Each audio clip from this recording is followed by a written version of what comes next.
Hello friends, இன்றைக்கி நம்ம சேனலில் பார்க்க போகிறது மஷ்ரூம் பிரியாணி. அதுக்கு தேவையான திங்ஸ் எல்லாமே வெங்காயம், தக்காளி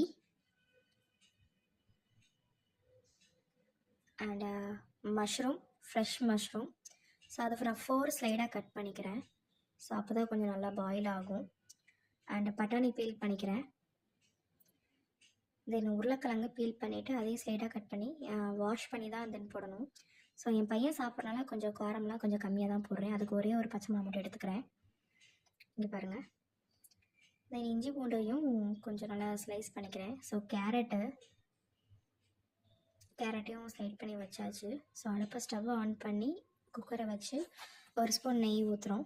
நெய் ஊற்றுனதுக்கப்புறம் கொஞ்சம் எண்ணெய் ஊற்றிட்டு தென் ஃபைனலாக கொஞ்சம் நெய் ஊற்றிக்கலாம். அதுக்கு முன்னாடி பட்டை கிராம்லாம் போட்டுக்கிட்டு பச்சை மிளகா.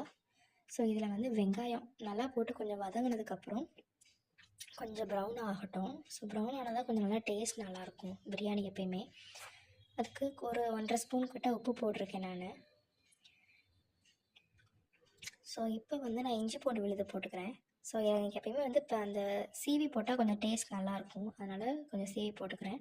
இப்போ தக்காளி ஆட் பண்ணிவிட்டு ஸோ அந்த உப்புலாம் போட்டிருக்கனால இப்போ தக்காளி நல்லாவே பாயில் ஆயிரும். ஸோ கொஞ்சம் நேரம் பாயில் கொதிக்கட்டும்.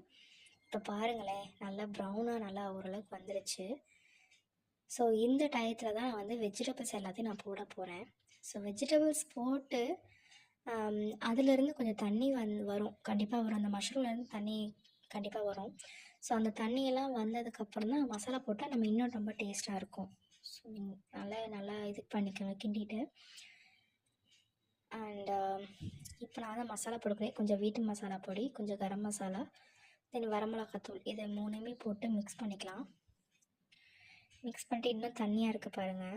மஷ்ரூம் வந்து இன்னும் தண்ணி வந்துட்டுருக்கு. ஸோ இப்போ நான் ஆட் பண்ணிக்கிறேன்.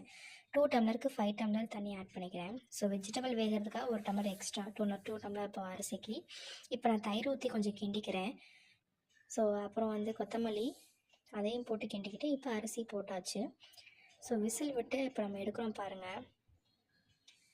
விசில் விட்டு எடுத்தாச்சு. இந்த டயத்தில் இந்த ரைஸை வந்து கொஞ்சம் வேறு இதில் மாற்றிட்டு நெய் ஊற்றி ஒரு கிண்டி எடுத்து சர்வ் பண்ணால் அவ்வளோ டேஸ்ட்டுங்க. பாருங்களேன் எப்படி இருக்குன்னு. கொஞ்சம் ரைத்தாவும் ஆட் பண்ணிக்கிட்டேன். இப்போ பாருங்கள், ஒரு கை எடுத்து இப்படி எடுத்து சாப்பிடும்போது செம்ம டேஸ்ட்டாக இருந்துச்சு சாப்பாடு. தேங்க்யூ, பாய் ஆல், என்ஜாய் பண்ணுங்கள்.